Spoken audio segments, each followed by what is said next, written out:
Hello everyone, how are you doing? This is MD Tech here with another quick tutorial. In today's tutorial, I'm going to show you guys how to stop the auto reopening of programs after your computer has restarted. So programs do not close successfully and you restart your computer. If you have this enabled, what it will do is the Windows will automatically attempt to relaunch those applications. So if you don't want it to do that, or perhaps you do want it to relaunch these applications or attempt to, in today's tutorial I will show you how to do it. And we're going to start off by right-clicking on the Windows Start button, and you want to select Settings.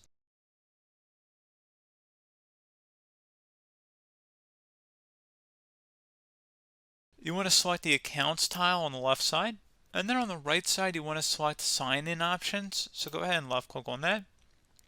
Scroll down, and then underneath Additional Settings, where it says Automatically Save My Restartable Apps and Restart them when I sign back in.